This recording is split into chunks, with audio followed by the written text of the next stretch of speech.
Bring to us your poetry, from inspiration sought. Come join us with your images, your verses, words, and thought. From here, we'll share your balladry with those who do not know it. This platform's here for you to show the world that you're the poet. Welcome to episode 25 of You're the Poet, the poetry podcast featuring you. I'm host Matt Burgio, and I'm here with co-host Phil Burgio. Phil, welcome. Good morning. Here at You're the Poet, our purpose is to share our love of poetry with the world and invite you to do the same. I want to start by saying thank you to all of our listeners who have made You're the Poet possible. We hope you enjoy the podcast and the poetry that is shared here. Our featured guest for this episode of You're the Poet is Janet Tai, who is joining us from Malaysia. Janet, welcome. Thank you. Thank you for having me. Yeah, not a problem. We're glad you could join us, and we look forward to your contribution to the episode. To start things off, I'm going to turn it over to Phil to share a classic poem for the episode. Phil? Yeah, this poem is by Henry David Thoreau. If you're familiar with Thoreau, you should be if you're into literature in the United States. He wrote Walden. He lived at a place called Walden Pond for a year just to get away from the city people. He also wrote Civil Disobedience, an essay that was against unjust rule, as he called it. He influenced Gandhi and Martin Luther King on their movements.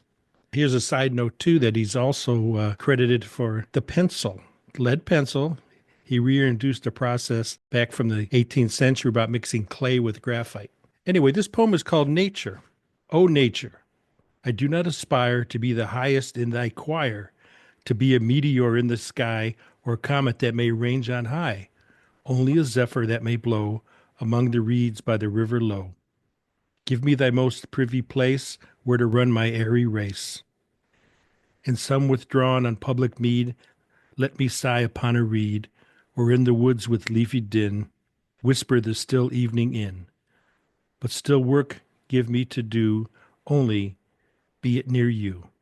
For I'd rather be thy child and pupil in the forest wild, than be a king of men elsewhere, and most sovereign slave of care. To have one moment of thy dawn, then share the city's year forlorn. Henry David Thoreau. All right, I like that one. I like the concept of kind of being within nature, and even if, doing your work, but being close to nature. And even from that very beginning, I don't aspire to be the highest in that choir, that you're okay with just, or he's okay with just being any part of nature, whether it's the small things or the big things. Yeah, I do read a bit of Henry David Thoreau. When I was in college, I majored in literature, English literature. We are exposed at that time to a few poets, William Blake, Tennyson, Shakespeare. I always used to joke that I dated Shakespeare for 2 years. That's awesome. A lot of Shakespeare in that time, huh? Oh, yes. As it should be when you study literature. Yeah, that was when I found my niche in literature. That was when I started writing, giving it a try on poetry. In the beginning, it's just trial and error. But the more you expose yourself to other works, you sort of get to read about the different styles and how you should project your emotions. Yeah, and that's one of the things I like about the podcast is hearing all types of different poets reading their works, and they all have different styles. And it's kind of neat just to kind of hear everybody's differences and how they perceive poetry and how they put it forth. Yeah. From here, we're going to move to my portion of the episode. So here in Southwest Ohio this week, or most of Ohio, we got a really bad winter storm this week. Are you in the path of the ice storm? Yeah, it was a lot of snow.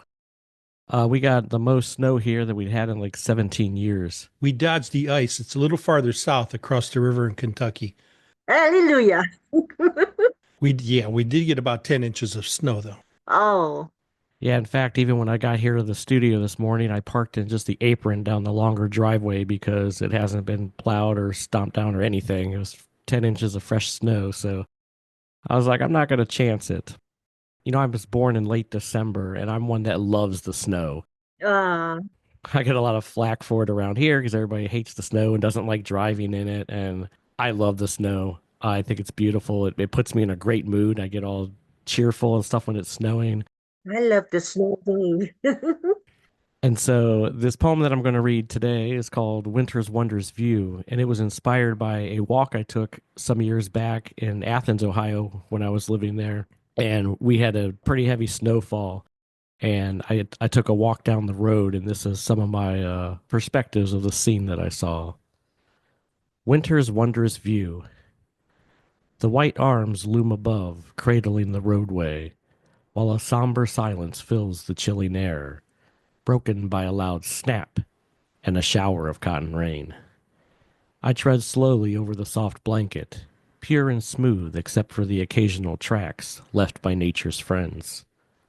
The world's view is captured in grayscale, save the vibrant red of a lone bird rustling in the brush. The falling flakes softly float while tossed and teased by winter's gentle breeze. Along the creek the crystal spears sparkle head to toe. They stab the water's solid plate, but underneath the creek still lives and carries on its way. The world seems to be at peace, a calm is in the air, and as I wander on my way, enjoying winter's wondrous view, the white arms loom above, cradling the roadway. Matthew Burgio. You really love winter. It is all written in the poem. How you describe, every tree and branch and water and creek. You really love winter. It's very obvious. I really do. I like that cotton rain. It's cotton rain. Yeah, and you maybe have seen that if you're walking, you see like the snow that falls out of the branches and it kind of comes down in that cotton rain kind of look. I really love taking a walk under a full moon after it has snowed. That's one of my favorite things to do. If you can get that snow on the ground and then a clear sky with a full moon, that's just magical to me. Well, a little information for you. If you love winter that much, there is a place in China whose temperature is sub-zero, -50. Oh, wow. If you have a jug of hot boiling water, you go out and you just splash it, immediately it turns to ice. That's crazy. Yeah, that's cold. Oh, yeah. But I do love it. We've had some mild winters here lately, so I'm glad we're finally getting some snow back. We haven't had this kind of snow in 17 years. Wow. Yeah. All right. Well, from there, we're going to turn it back over to Phil to share his poem for the episode. Phil? Okay, this poem was inspired by my Christmas gift for my granddaughter. She did a painting for me of a waterfall, and it inspired this poem. My waterfall. A memory that I recall. I'm sitting by a waterfall, above a pool, a swimming hole, where I would soak and rest my soul. It was hidden in a deep woods glen that I would visit now and then. Through the forest I would amble, pushing through the brush and bramble, until I reached the open space. I had found my enchanted place. I often think of that stream where life would pass like a slower dream, memories of my childhood when life was simple and life was good. With dreams of memories that were made, I will return to the magic glade. Philip Burgio.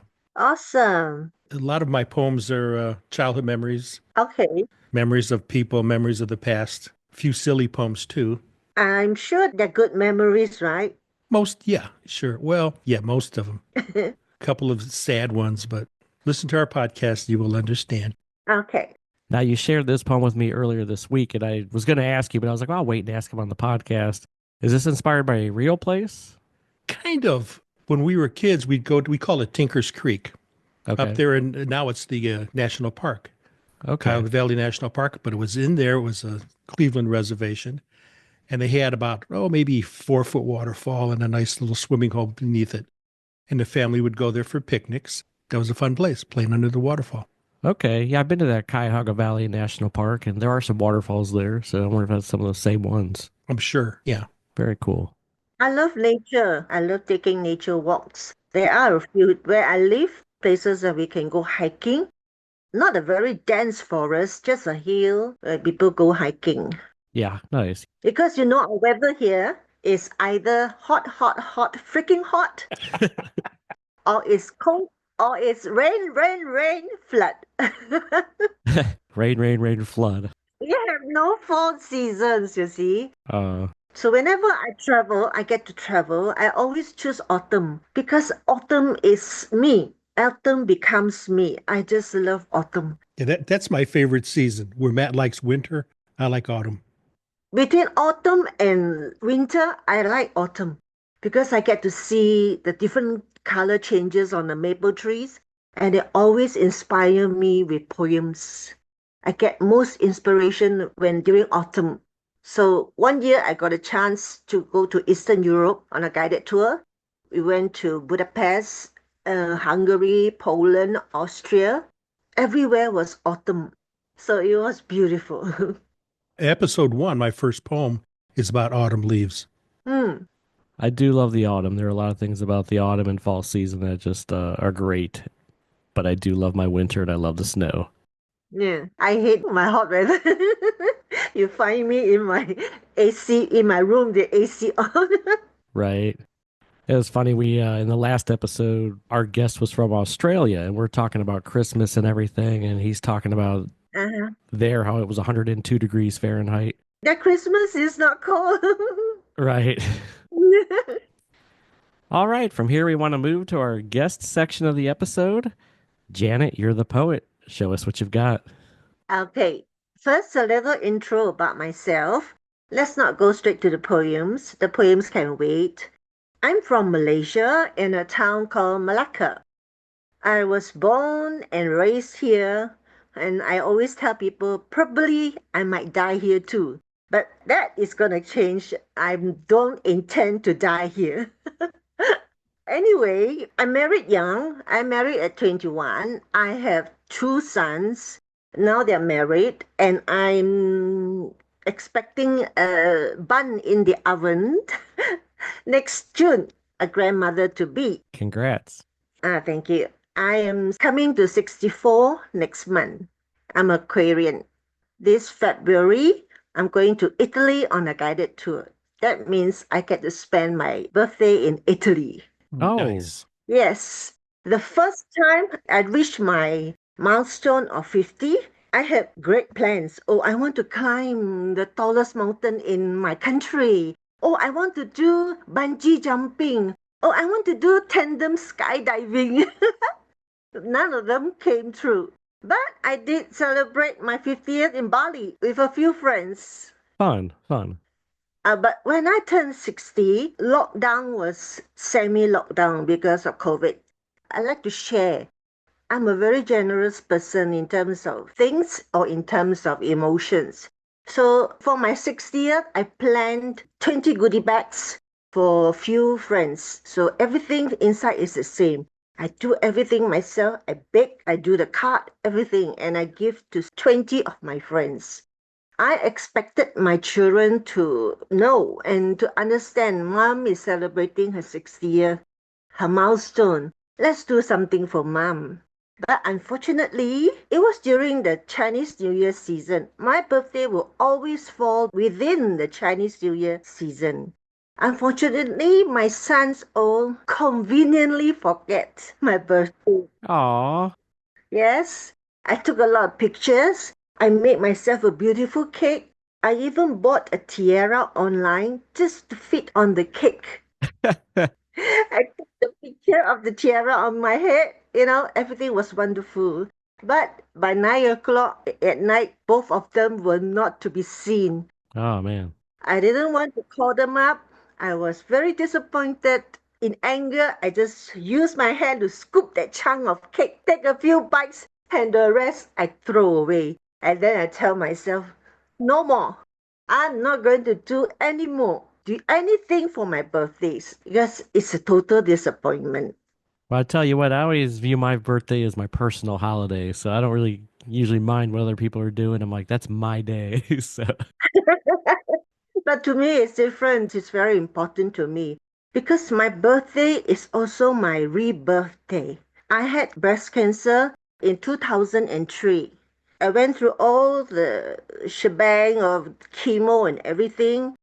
It took me a couple of years to regain my health and also to watch out the 5-year window period. Doctor says you have to be careful. So I was very careful. And I was also very sad, you see, because my children doesn't seem to understand what mom is going through. If you have read my profile picture on my page, you have seen a picture of a girl carrying a suitcase. And then beside it, there's a story of my life.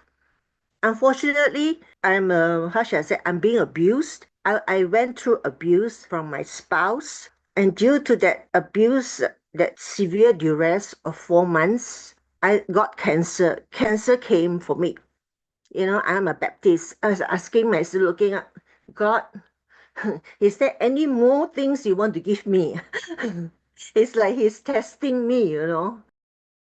First, I'm being abused. But right before that, my spouse conveniently tell me that he is initiating celibacy, self-proclaimed celibacy. So I was neglected for 5 years. Okay. So I told myself I need to take care of my children. So forget about you. You want to have self-induced celibacy? That's your business. But I switch my attention to my children. I give them all my time and I raise them. It's literally me raising them single-handedly, even though my spouse is around. One day out of the blue, he comes into the kitchen and he just put his arm around me. And then I said, what do you want? He said, you know what I want. I said, I know what you want. But do you know anything in the freezer needs time to thaw? Then he walked away. So one time refusal, second time refusal, by the third time he was showing his temper. My youngest then was only 8 years old. My oldest was 20. He came barging into the room.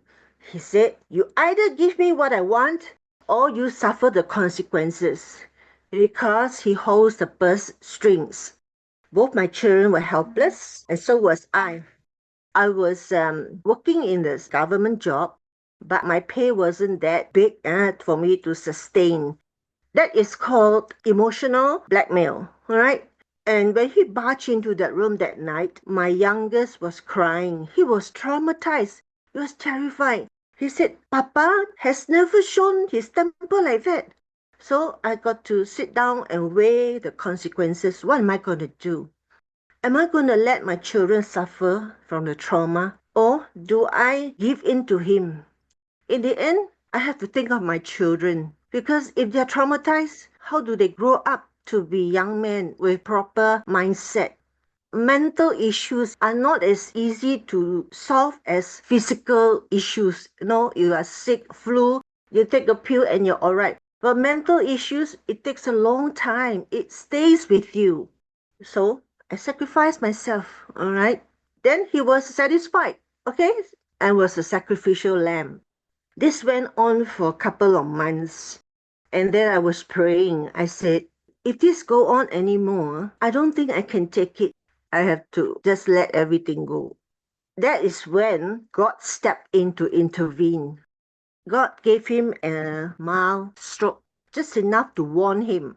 It just had a mild stroke. I wasn't home. My son called me and said, Mom, Dad drove himself to the hospital. He had a mild stroke. Immediately I said, hallelujah, God has given me his answer. Why? Because after that, he never touched me anymore. Praise God. That's when my faith is strengthened. God's timing is never too late, never too early, just in time. So it saved me. All in all, we have been couple in name, husband and wife in namesake for 21 years. He's happy with that. So am I. So these are all the things that I went through. And these are all the emotions that's inside of me that let me spill and ink all my emotions into my poetry. At first, I didn't know there were poetry sites online. It so happened that one day I happened to stumble upon one. I was so happy and so anxious, ready to pour all my emotions, until I forgot the regulations. I got thrown into jail. Facebook jail? Not Facebook jail, poetry site jail. Poetry site jail? Poetry site jail because every day I'm posting about 10 poems. I didn't know about the regulations that every 3 hours one poem. or 3 poems a day. So now I learned my lesson. I learned to space the time. I have lots of things in my brain, lots of words going on, just ready to spill it out. So if you write my poetry, they're all dark ones. You hardly find any happy ones. They're all about him. There was a poem I wrote about the man in the next room. That's about him. Everything that has happened to me, when I look back, I ask myself, how did I go through all that? I attempted suicide twice on both wrists. One wrist, 1 year one, 1 year one. It was actually my cry for help.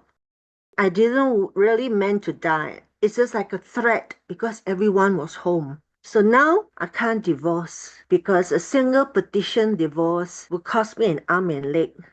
I have no choice but to move on with my life. So I call myself a single wife. He has his own things to do. I do my own things. So we are like sort of like living separately, but in the same apartment. Yeah. I took a bit longer to explain my backstory. Oh, you're okay. I have 3 poems. The first one is True Colors. You know, there's a song, True Colors by Cyndi Lauper. Yes. True Colors.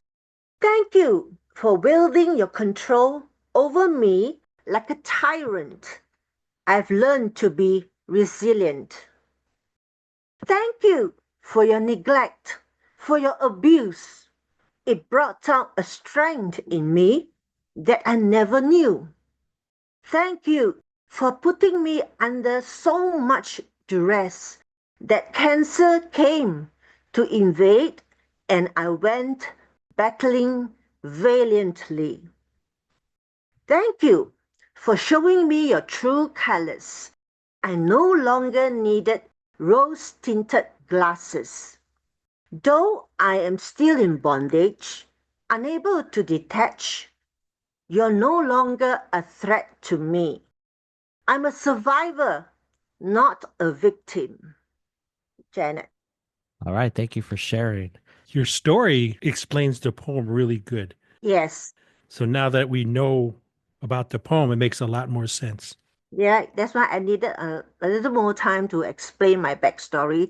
So when you read my poems later on, you will go, ah. That's right. Oh. Okay. I do like that you found some positives there. You're saying thank you that, seeing these true colors, that you've become a stronger person Yes. through all the trials. Yeah. Okay, you got another one for us. Okay. Older and wiser. Streaks of grey, rather visible, leave them be. What matters more is my health, my coping mechanism. Without them, my health, my smile, I'd be sinking faster than the Titanic. I have learned it through the hard way. Life is short, been numbering my days since my golden milestone of 60. And here I am on the cusp of 64. Age is just a number, been told umpteen times, but only if you have so much to live for. My visible scars on my wrist reminds me of the desperation to survive, an external cry for help. My invisible scars bled and healed many times over. I'm a wreck, damaged goods. Another heartbreak, can I survive? Nevertheless, in the eyes of God, I am still worthy of His grace. I'm still blessed, I'm still loved, I matter to Him. I have so much love stored within every fiber of this being. Love is such a beautiful feeling. Why does it elude me? Janet. That's my second poem. All right. Thank you for that. Older and wiser. Yeah. I like that title as far as wrapping it up. I also like talking about how, you've heard of umpteenth times that age is just a number. Yes. but only if you have much to live for. I think that's an interesting perspective on that. I have one more final one. That one is a very good one. Do you have time for it? Oh, yeah. Yeah, but before we share it, I was going to ask if there was anything you wanted to promote, anything you want to tell us about. I know you have a YouTube channel and stuff. Tell us a little bit about what you've got going on in the poetry world or on your YouTube channel.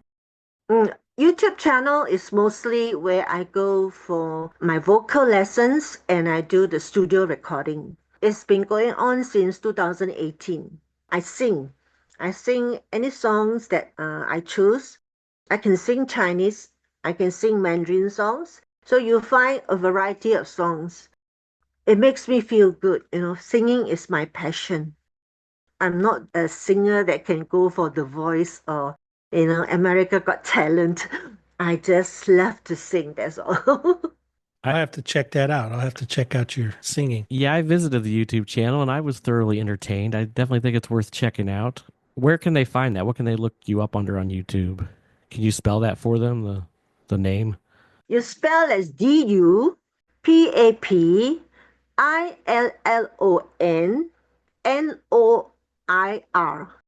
Du Papillon Noir. Black butterfly. The black butterfly. Right. Okay, great. And like I said, we'll include a link to that as well. Get another poem for us. Yes, I have the final one, a good one, because it has got a lot of feedback from this one. Quite recent. I written this on the 29th of December. Nothing special. The sky had turned dark again. Warm winds are blowing strong. I gazed from my balcony. My aching bones are telling me to expect rain. A feeling of nostalgia and sadness rushed through me with thoughts of yesteryears. The elders of my family, all gone now. They are all 6 feet under. I contemplated on my miserable life for these past 40+ years. Tears gently flowed down my face, and I shook my head in disbelief. How did I ever survive the deceit, the abuse? By all counts, I should have been dead 3 times over. But here I am, gazing ominously at those dark clouds. I sigh. I'm nobody special. I'm only human. I have regrets and I face my adversities head on. My family is in denial. They rather forget about my grievances. There was no effort made to compensate for all I have suffered. Have I lived in vain? I was duped into believing what I had was love. Too little, too late. I have no resources to walk away. It's a real tragedy for me to go gently into the dark night without encountering my second spring. Perhaps Jesus will meet me with open arms. Janet, that's my poem. Thank you for sharing. What really grabbed me was I really liked the last stanza, and I think it's because it reminded me of a couple different poems. The second spring, and then the talking about going gently into the dark night, that reminded me of the Dylan Thomas poem. Dylan Thomas, yes. Okay, yeah. And I can picture that whole scene, standing out there and looking at the dark clouds. And Yeah, I could relate to my bones ache and it's going to rain. it's true. Yeah, My bones will tell me first, for sure it's going to rain. right. Even when the sky is still bright and hot, I can feel it in my bones. So they say. You know it, right? definitely. Me too, even though I'm a little bit younger than you guys, but I definitely feel it too when it's about to rain, or when it is raining, it's really bad. How old are you, may I ask? I just turned 46. Oh, so young. And I'm 75. Oh, I'm not sure if I can touch 70, It sneaks up on you. Before you know it, you'll be 70. Nothing changed in this family. I always call myself a shackled bird in an open cage. Well, that's very poetic. Yes, I have also written a poem on that. A shackled bird in an open cage means I can fly wherever I want to, as far as I want to. Eventually, I still have to come back to the cage. Right. Always trying to break my shackles in that is poetic sense. In reality, I'm hoping that I'll fall in love again. I'll find love again, and perhaps that person could help me to break away. I need to find my own happiness. If you ask me, are you happy? No. But if you ask me, are you at peace? Yes. Well, that's good. And hopefully poetry brings you some peace. So that's a good thing too. Yeah, it does. As we wrap things up, we want to let our listeners know that we are grateful that you've taken the time to tune in. We hope you're enjoying the poetry shared here, and if you haven't already, please subscribe to the podcast and share it with others. Now that the Year the Poet community is expanding at a rapid rate, we have set up a patron site for those who would like to show their support for Year the Poet. You can find us on buymeacoffee.com/yearthepoet. Thank you for your support as we continue to grow. If you've written any poetry and you want to share it here, whether you just have an interest in poetry, consider yourself an amateur poet, or are a professional poet with published works, contact us to be a guest on a future episode. Please check out the website at www.you'rethepoet.com. There's a section there that answers questions about being a guest. Follow us on Facebook for updates and info, and send us an email to host@you'rethepoet.com for feedback or questions about the podcast and how to be our next guest. Also, we've been working to put up the podcast episodes on YouTube. They are still just audio, but you can find them there under You're the Poet Podcast. And you can also find us on Instagram at You're the Poet Podcast. Until next time, Phil, thanks for joining us. Anytime. Janet, thanks for being our guest. My pleasure. Thank you all for having me. Yeah, it was a pleasure. Thank you, guys. Goodbye.